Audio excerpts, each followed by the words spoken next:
कठिनाइयां तो सबको आती है, कठिनाइयां तो सबको आती है।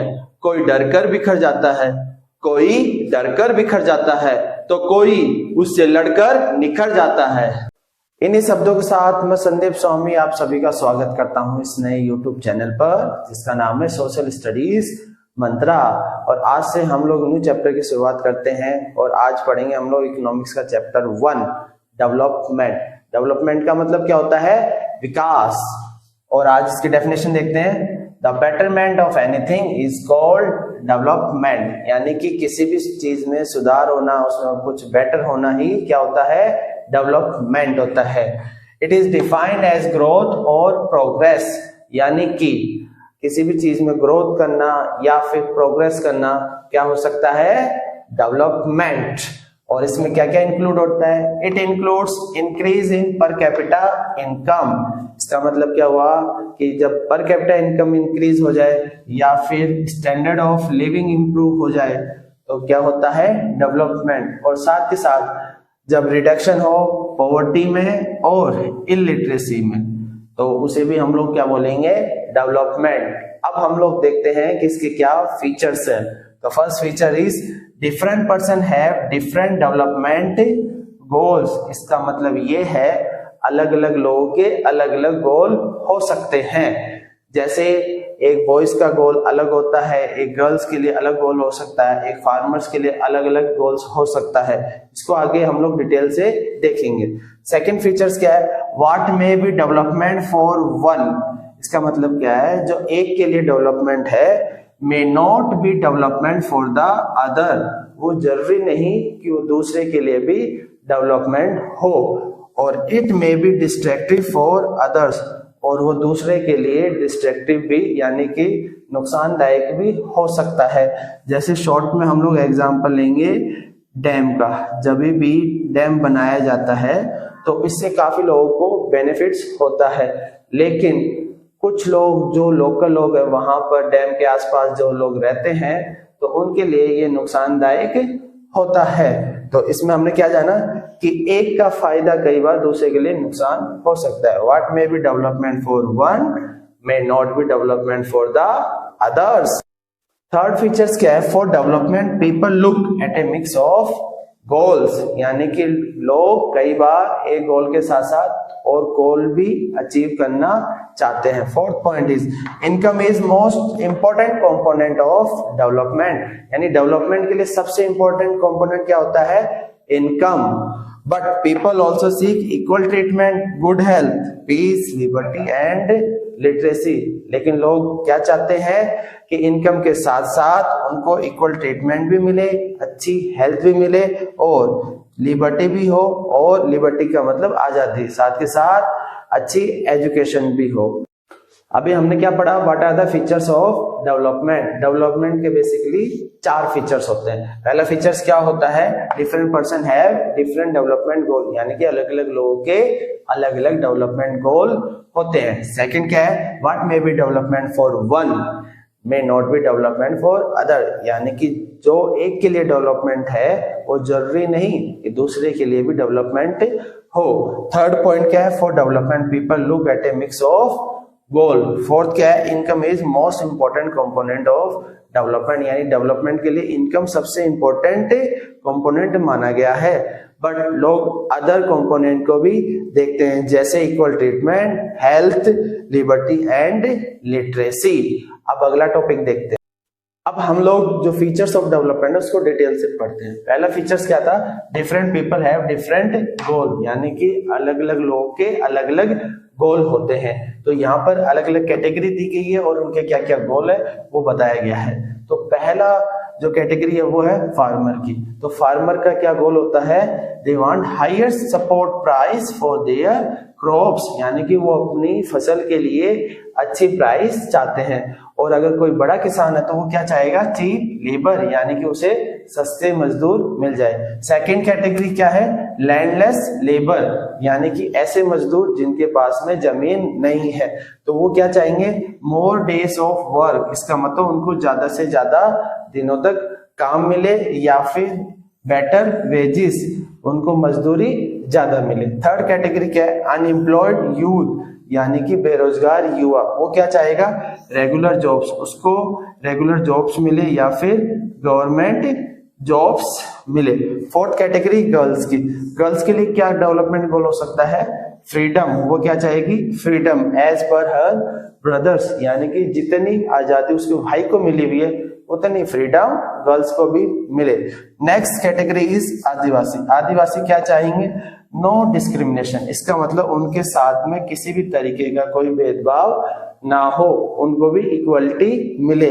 अगली दे चाहेंगे कि अब उनके बच्चों को बेटर हेल्थ फैसिलिटी मिले, एजुकेशन फैसिलिटी मिले।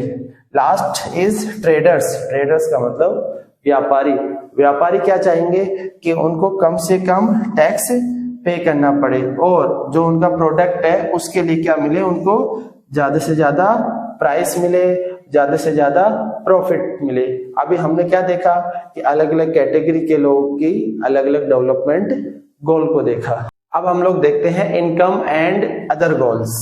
ये दो टाइप्स के होते हैं, मटेरियलिस्टिक एंड नॉन मटेरियलिस्टिक। तो पहला गोल क्या होता है, मटेरियलिस्टिक, इसका मतलब होता है that can be bought by money, यानी कि जो पैसों से खरीदा जा सके। जैसे आप कुछ भी पैसों से खरीद सकते हैं, होम, कार, क्लोथ्स, ये सब कुछ किस में आएगा, मटेरियलिस्टिक। तो इसके क्या क्या एग्जांपल हुए, इनकम और मनी। नॉन मटेरियलिस्टिक में क्या आता है, that can not be bought by money, यानी कि जो पैसों से नहीं खरीदी जा सकती वो इस कैटेगरी में आएगी। तो इसमें क्या क्या आता है, इक्वालिटी, इक्वालिटी को हम लोग पैसों से नहीं खरीद सकते। Second is security, third freedom, आजादी, फोर्थ रेस्पेक्ट, यानी कि मान सम्मान, आप मान सम्मान कभी भी पैसों से नहीं खरीद सकते। फिफ्थ हेल्थ, एक बेटर हेल्थ आप कभी भी पैसों से इंक्रीज नहीं कर सकते। Last point is education. So इसमें कौन कौन से आएंगे, equality, security, freedom, respect, health and education. Next topic is national development. National development का मतलब होता है progress of the nation as a whole. जब एक पूरे देश का डेवलपमेंट होता है, प्रोग्रेस होता है, उसे हम लोग क्या बोलेंगे, नेशनल डेवलपमेंट। और इसको बोल सकते हैं all round development of a nation. जब पूरी तरीके से एक देश का डेवलपमेंट होता है तो उसे हम लोग क्या बोलेंगे, नेशनल डेवलपमेंट। इसमें क्या क्या इंक्लूड होता है, इट इंक्लूड्स इंप्रूवमेंट, किस चीज में इंप्रूवमेंट होना, standard of living of people, यानी कि वहां पे रहने वाले लोगों का अगर स्टैंडर्ड ऑफ लिविंग इंक्रीज हो जाए तो उसको भी नेशनल डेवलपमेंट माना जाएगा। साथ ही साथ इंक्रीज पर कैपिटा इनकम, अगर किसी देश की पर कैपिटा इनकम इंक्रीज हो रही है तो ये माना जाता है कि वहां पर डेवलपमेंट हो रहा है। और आज हम लोग देखेंगे how to compare different countries और स्टेट, यानी कि जब अलग अलग कंट्रीज को कंपेयर कैसे किया जाए या अलग अलग स्टेट को हम लोग कैसे कंपेयर कर सकते हैं, इसके क्या पैरामीटर हो सकते हैं। उससे पहले एक एग्जांपल लेते हैं। जैसे एक स्कूल में बहुत सारे स्टूडेंट पढ़ते हैं, कुछ बहुत ब्रिलियंट होते हैं पढ़ने में, कुछ स्पोर्ट्स एक्टिविटीज में ब्रिलियंट होते हैं। तो हमें जिस बेसिस पे सिलेक्शन करना होता है तो क्राइटेरिया भी वही होता है। जैसे स्पोर्ट्स एक्टिविटीज के लिए किसी को सेलेक्ट करना है तो हम लोग ये देखेंगे कि कौन सा स्टूडेंट्स बेस्ट एथलेटिक्स है, कि वो स्पोर्ट्स एक्टिविटीज में अच्छा है या नहीं। और अगर कोई कंपटीशन है, कोई मेंटल क्विज है, कोई एग्जाम है, उसके पर्पज से हम लोग अगर सेलेक्ट करना हो तो उस स्टूडेंट को देखेंगे कि जो पढ़ने में शार्प माइंड है। तो ये अलग अलग क्राइटेरिया होते हैं कि किस बेस पे हम लोग सेलेक्ट कर रहे हैं। तो आज हमारा टॉपिक क्या है, how to compare different countries और स्टेट। तो इसके आप दो तरीके से हम लोग देखेंगे, थ्रू नेशनल इनकम और थ्रू एवरेज इनकम। उससे पहले हम लोग ये देखते हैं कि ऐसा कौन सा क्राइटेरिया है कि हम लोग कंपेयर कर सकते हैं। बेसिकली एक मेन क्राइटेरिया होता है income. Income is the most important criteria जो कंपेयर करने के लिए काम आता है। जिस कंट्री की जितनी ज्यादा इनकम होगी उस कंट्री को उतना ज्यादा डेवलप माना जाएगा, यानी कि more income means more develop country. यानी कि अगर किसी देश की इनकम ज्यादा है तो उसको क्या माना जाएगा, ज्यादा डेवलप कंट्रीज। अब इसके दोनों हम लोग देखेंगे। फर्स्ट केस देखेंगे थ्रू नेशनल इनकम।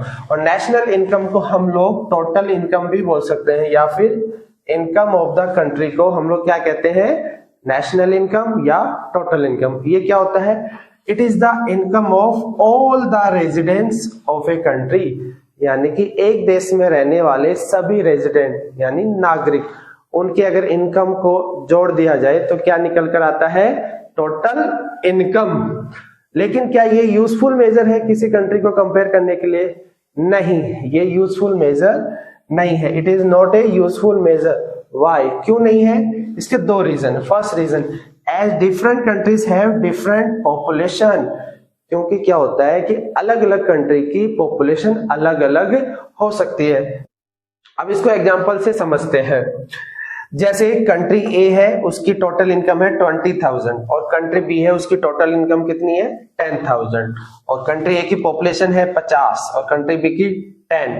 जब हम लोग टोटल इनकम को टोटल पॉपुलेशन से डिवाइड करते हैं तो हमारा एवरेज इनकम निकल के आता है। तो एवरेज इनकम अगर कंट्री ए का देखें, 20,000 को डिवाइड कर देंगे 50 से तो 400 आ जाएगा, और कंट्री बी का चेक करें 10,000 को 10 से डिवाइड कर देंगे तो 1,000 आ जाएगा। इसमें हमने क्या देखा कि कंट्री ए की टोटल इनकम ज्यादा है as compare to country B, लेकिन अगर उनकी एवरेज इनकम देखा जाए यानी कि प्रति व्यक्ति आय, एक इंसान कितना कमाता है, तो कंट्री बी की ज्यादा निकल के आती है। तो इसमें हमने क्या देखा कि ये यूजफुल मेजर इसलिए नहीं है क्योंकि डिफरेंट कंट्री की पॉपुलेशन अलग अलग होती है। इसका नेक्स्ट पॉइंट क्या है, it does not tell us what an average person is likely to earn, कि ये एक्चुअल में ये नहीं बताता टोटल इनकम कि हर पर्सन कितना इनकम कमा रहा है। तो ये क्या देखा हमने कि ये इसके ड्रॉबैक्स है, इसलिए नेशनल इनकम या फिर टोटल इनकम को कंपेयर करने के लिए बेटर नहीं माना जाता। तो अब हम लोग अपना दूसरा पैरामीटर देखते हैं, वो है एवरेज इनकम। इसके बेस पे अगर हम लोग कंपेयर करें तो इसको बेटर माना जाता है। तो सबसे पहले बात जानेगी एवरेज इनकम क्या होता है। एवरेज इनकम को हम लोग पर कैपिटा इनकम भी बोल सकते हैं, और इसका फॉर्मूला क्या होता है, total income divided by total population, यानी कि जितनी भी टोटल इनकम है उसको अगर डिवाइड कर दिया जाए टोटल पॉपुलेशन से तो क्या निकलता है, एवरेज इनकम। और इट इज पर पर्सन इनकम, यानी कि प्रति व्यक्ति आय, कि हर एक इंसान कितना कमाता है वही क्या होता है, एवरेज इनकम। और यही सबसे बेस्ट मेथड माना गया, useful method measure to compare countries, and it is also used by World Bank, और इसको वर्ल्ड बैंक के द्वारा भी यूज किया जाता है। इसको आगे देखेंगे हम लोग वर्ल्ड बैंक वाले को। अब इसकी लिमिटेशन देखते हैं कि इसकी भी कुछ लिमिटेशन है। First limitation, it hide disparities in the societies, कि ये हमारे समाज में, हमारे सोसाइटी में जो डिस्पैरिटीज है उसको हाइड करता है, छिपाता है। जैसे एक कंट्रीज में, एक सोसाइटीज में अलग अलग टाइप के लोग रहते हैं, कुछ रिच पर्सन भी है, कुछ पुअर पर्सन भी है, लेकिन जो एवरेज इनकम होता है वो एक पर्टिकुलर अमाउंट शो करता है कि पर पर्सन इतनी इनकम कमाता है। बट क्या ये पॉसिबल है? नहीं, क्योंकि हर इंसान अलग अलग कमाता है। सो इट हाइड डिस्पैरिटी, ये डिस्पैरिटी को हाइड करता है, छुपाता है, नहीं बताता। Next point, it not tell how income is distributed among the people, और ये भी नहीं बताता कि कैसे इनकम को लोगों के बीच में डिस्ट्रीब्यूट किया जाए। और next point is it not consider other criteria, ये दूसरे अदर क्राइटेरिया को भी कंसिडर नहीं करता, जैसे लिटरेसी रेट हो गई, हेल्थ हो गया, और IMR आगे पढ़ेंगे, infant mortality rate. Next topic is world bank report. World bank एक रिपोर्ट पब्लिश करता है जिसका नाम है वर्ल्ड डेवलपमेंट रिपोर्ट, और ये क्या करता है, इसमें कंट्रीज को कंपेयर करता है, और इसका कंपेयर करने का बेसिस क्या होता है, पर कैपिटा इनकम, यानी कि पर कैपिटा इनकम के बेस पर वर्ल्ड बैंक कंट्रीज को कंपेयर करता है, और इसको ये अलग अलग कैटेगरीज में डिवाइड करता है, 3 कैटेगरीज में वो पढ़ेंगे। ऐसे हम लोग 2019 का डेटा ले रहे हैं उसके अकॉर्डिंग। जिस कंट्रीज की per capita income US dollar 49,300 per annum है उसको क्या माना गया है, रिच कंट्रीज या फिर high income countries. Next category is low income countries. Low income countries कौन सी होती है, जिसकी यूएस डॉलर पर एनम कितना होता है 2500 या फिर उससे लेस देन, उसको क्या माना गया है, low income countries. Next is low middle income countries, जिसमें अपना इंडिया आता है। इसमें कितना है इंडिया का उस समय डेटा, लगभग 6700 पर एनम यूएस डॉलर। तो यहाँ पे हमने क्या देखा, वर्ल्ड बैंक की एक रिपोर्ट के बारे में देखा जो क्या पब्लिश करती है, वर्ल्ड डेवलपमेंट रिपोर्ट, और जो कंपेयर करता है कंट्री को on basis of per capita income, और 3 कैटेगरीज में डिवाइड किया, rich countries, low income countries और लो मिडिल कंट्री। अब हम लोग अगला टॉपिक पढ़ेंगे, वो है इनकम एंड अदर क्राइटेरिया। इसमें एक टेबल दी गई है और उसमें 3 स्टेट के बारे में दिया गया है, हरियाणा, केरल एंड बिहार, और उसमें हम लोग कंपेयर करेंगे कि उनकी पर कैपिटा इनकम कितनी है, आईएमआर कितना है। आईएमआर का मतलब होता है इन्फेंट मोर्टेलिटी रेट। इसकी डेफिनेशन क्या है, the number of children die before the age of 1 year as a proportion of 1000 live children, यानी एक साल में 1000 बच्चों पर कितने बच्चे मर गए, उसको हम लोग कहते हैं infant mortality rate. Next category क्या थी, लिटरेसी रेट। लिटरेसी रेट का मतलब होता है कि literate children of 7 and above age group, यानी 7 साल से ऊपर के बच्चे जो पढ़ सकते हैं, लिख सकते हैं और समझ सकते हैं, उसको हम लोग क्या मानेंगे, literate. Next criteria is net attendance ratio. इसका मतलब होता है total number of children of age group of 14 and 15 year, यानी 14 या 15 साल के बच्चे जो स्कूल अटेंड करते हैं, of age group attending school as a percentage of total number of children in same age group, उसे हम लोग क्या बोलेंगे, नेट अटेंडेंस रेशियो। अगर हम लोग पर कैपिटा इनकम के बेस पे बात करें तो इसमें हरियाणा की सबसे मैक्सिमम है, तो इसलिए इस केस में हरियाणा क्या माना गया है, ज्यादा डेवलप्ड माना गया है, बट केरल एंड बिहार इनकी काफी कम है। तो क्या इस बेस पे हम लोग बता सकते हैं कि हरियाणा ज्यादा बेटर है? नो, हमें अदर क्राइटेरिया भी चेक करने होंगे, जैसे आईएमआर। आईएमआर में हरियाणा की जो है 30 है। आईएमआर में जिस स्टेट की सबसे कम मानी जाती है वो स्टेट सबसे बेटर माना जाता है, तो उसमें सबसे बेटर है Kerala. Next criteria literacy rate. Literacy rate में सबसे ज्यादा है केरल, और नेट अटेंडेंस रेशियो में भी केरल सबसे अच्छा है। तो इसमें हमने रिजल्ट क्या देखेंगे कि अगर पर कैपिटा इनकम के बेसिस पे अगर कंपेयर किया जाए तो सबसे हाईएस्ट है हरियाणा और लोएस्ट क्या है, बिहार। इससे क्या निकलता है कि हरियाणा में जो स्कोप ऑफ अर्निंग है वो बेटर है, but in other field Kerala सबसे बेस्ट है, जैसे आईएमआर में बात की जाए या फिर लिटरेसी रेट में या फिर NAR net attendance ratio. In other criteria में केरल सबसे बेस्ट है। और लोएस्ट कौन है, बिहार। उसके क्या रीजन हो सकते हैं, बिहार में जैसे पुअर हेल्थ केयर फैसिलिटीज होना या फिर पुअर एजुकेशन फैसिलिटीज होना, तो ये एक पॉसिबल रीजन हो सकता है कि हरियाणा में आईएमआर और लिटरेसी रेट इतना बेटर नहीं है। तो इसमें हमने कंपेयर किया 3 स्टेट को और उसको अलग अलग कैटेगरी थी। पहला था पर कैपिटा इनकम, फिर उसके बाद अलग कैटेगरी जैसे IMR, literacy rate and net attendance ratio.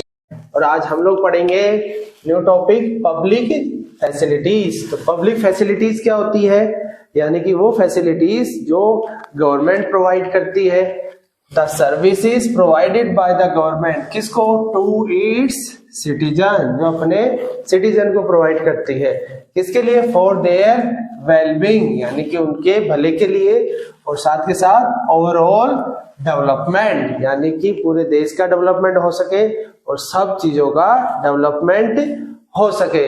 Next, इसके एग्जांपल क्या हो सकते हैं, जैसे गवर्नमेंट स्कूल ओपन करती है, कॉलेजेस ओपन करती है, साथ के साथ लोगों के लिए हॉस्पिटल फैसिलिटीज प्रोवाइड करवाती है, और बहुत सारी जगह आप देखे होंगे पब्लिक टॉयलेट और साथ के साथ पब्लिक ट्रांसपोर्ट। तो ये सब क्या आएगा, ये सब के सब पब्लिक फैसिलिटीज है। अब हम लोग देखते हैं कि पब्लिक फैसिलिटीज की जरूरत क्यों होती है। इसका एक एग्जांपल लेते हैं। जैसे आपको मेट्रो से ट्रेवल करना है तो उसके लिए ये जरूरी थोड़ी है कि आप एक मेट्रो ही खरीद ले। तो क्या होता है, मनी से हम लोग सब कुछ खरीद नहीं सकते, इसलिए उसको गवर्नमेंट को प्रोवाइड करना होता है। तो ये स्टेटमेंट देखिए, very very important. The money in your pocket can not buy all the goods and services that you may need to live well. इसका मतलब ये है कि जो भी पैसा हमारे पास है उससे जरूरी नहीं कि हम लोग सब कुछ खरीद सकते हैं। जैसे we can not buy pollution free environment, कि हम लोग पॉल्यूशन फ्री एनवायरमेंट पैसों से नहीं खरीद सकते। Next, can not protect from infectious disease like कोविड-19, यानी कि हम लोग पैसों से किसी भी इन्फेक्शियस डिजीज को रोक नहीं सकते। Next point, can not fulfil non material needs, यानी कि वो नीड्स जो जिसमें पैसा इन्वॉल्व नहीं होता, नॉन मटेरियल नीड, जैसे फ्रेंडशिप, केयर, फ्रीडम, इन सब को हम लोग पैसों से नहीं खरीद सकते। तो इसका सबसे बेस्ट वे क्या है, चीपेस्ट वे क्या है कि टू प्रोवाइड कलेक्टिवली, कि सब चीजें अगर कलेक्टिवली प्रोवाइड करेंगे तो सबसे सस्ती होगी। जैसे एक सिक्योरिटी गार्ड आप लोग हायर करते हो, अगर पूरी कॉलोनी के लिए हायर करते हो तो वो बहुत ज्यादा सस्ता होगा, लेकिन अगर आप सेपरेट घर के लिए अलग अलग सिक्योरिटी गार्ड रखते हो तो वो काफी ज्यादा महंगा हो जाएगा। तो अगर कोई भी चीज पब्लिकली प्रोवाइड की जाए पब्लिक फैसिलिटीज के थ्रू तो काफी सस्ती होती है। तो इसका एक एग्जांपल लेंगे स्टेट का, केरल। केरल में ये पब्लिक फैसिलिटीज प्रोवाइड की गई थी तो वहां पर सिचुएशन काफी इंप्रूव हो गई। So Kerala has low infant mortality rate, यानी कि वहां पर बहुत ही कम इन्फेंट मोर्टेलिटी रेट है, यानी कि जो बच्चे हैं वो इतनी जल्दी डाई नहीं करते। उसके बेसिक रीजन क्या है, it has basic health and education facilities, वहां का हेल्थ इंफ्रास्ट्रक्चर बहुत अच्छा है, वहां की पब्लिक फैसिलिटीज बहुत अच्छी है। Next, it has a good PDS system, PDS का मतलब होता है पब्लिक डिस्ट्रीब्यूशन सिस्टम। अब नेक्स्ट टॉपिक देखते हैं। Next topic is human development report, यानी कि एचडीआर रिपोर्ट। इसको हम लोग एचडीआई भी बोल सकते हैं, यानी ह्यूमन डेवलपमेंट इंडेक्स। इसको कौन पब्लिश करता है, it is publish by UNDP. UNDP क्या है, यूनाइटेड नेशन डेवलपमेंट प्रोग्राम। इसके कंपेयर में हम लोग दूसरे रिपोर्ट की बात करते हैं, वो है वर्ल्ड डेवलपमेंट रिपोर्ट, और इसको हम लोग पहले भी पढ़ चुके हैं। इस रिपोर्ट को कौन पब्लिश करता है, world bank. It is publish by World bank. अब इन दोनों में फर्क क्या है, वर्ल्ड बैंक सिर्फ एक ही इंडिकेटर्स को इंक्लूड करता है, वो है सिर्फ पर कैपिटा इनकम। बट अगर हम लोग कंपेयर करें एचडीआई की या फिर एचडीआर की, तो इसमें 3 इंडिकेटर्स होते हैं। पहला है पर कैपिटा इनकम, जो दोनों में कॉमन है, but it also include health status and educational levels. So इसका मकसद क्या होता है एचडीआई का, it is used to measure how development has improve human life, कि कैसे डेवलपमेंट की वजह से ह्यूमन लाइफ इंप्रूव हुई है। Next concept is BMI. BMI क्या होता है, बॉडी मास इंडेक्स, और इसका एक फॉर्मूला होता है। फॉर्मूला क्या होता है, वेट डिवाइडेड अपॉन हाइट, और हाइट को हम लोग किस में करेंगे, मीटर में, और उसका स्क्वायर कर देंगे। Okay, so it is the method of nourishment level of a person. एक पर्सन का नॉरिशमेंट लेवल चेक करता है ये। सो इसमें 3 कैटेगरीज आएगी। अगर किसी का 18.5 से बिलो है तो उसको हम लोग बोलेंगे अंडर वेट, यानी कि उसका वेट कम है। नेक्स्ट, नॉर्मल किस केस में माना जाएगा, नॉर्मल आएगा अगर जिसका 18.5 टू 24.5 है, और जो भी उससे अबव होता है उसको हम लोग क्या मानेंगे, ओवर वेट। तो अभी हमने क्या देखा, पहले एचडीआर, और वर्ल्ड डेवलपमेंट रिपोर्ट में क्या डिफरेंस है। नेक्स्ट हमने क्या देखा, बीएमआई। बीएमआई मतलब बॉडी मास इंडेक्स। अब हम लोग पढ़ते हैं आज का लास्ट टॉपिक, वो क्या है, सस्टेनेबल डेवलपमेंट। इसका मतलब क्या होता है, it means development without damaging the environment. इसका मतलब ये होता है कि डेवलपमेंट इस तरीके से किया जाए कि जिससे एनवायरमेंट का नुकसान भी ना हो, और साथ के साथ जो डेवलपमेंट होगा वो हमारी नीड्स पूरी करेगा, meet the needs of present but without compromise the needs of future generation. इसका मतलब कि वो प्रेजेंट जनरेशन की भी नीड्स फुलफिल करेगा और साथ के साथ जो आने वाली फ्यूचर जनरेशन है उनके लिए भी रिसोर्सेज को सेव रखेगा। सो वेरियस मेजर्स क्या हो सकते हैं for sustainable development. So first measure is increase use of renewable resource, यानी कि हमें रिन्यूएबल रिसोर्स वो होते हैं जिनको दोबारा से रिन्यू किया जा सकता है, दोबारा से रिप्रोड्यूस किया जा सकता है। तो हमें इस तरीके के रिसोर्सेज को यूज करने की जरूरत है।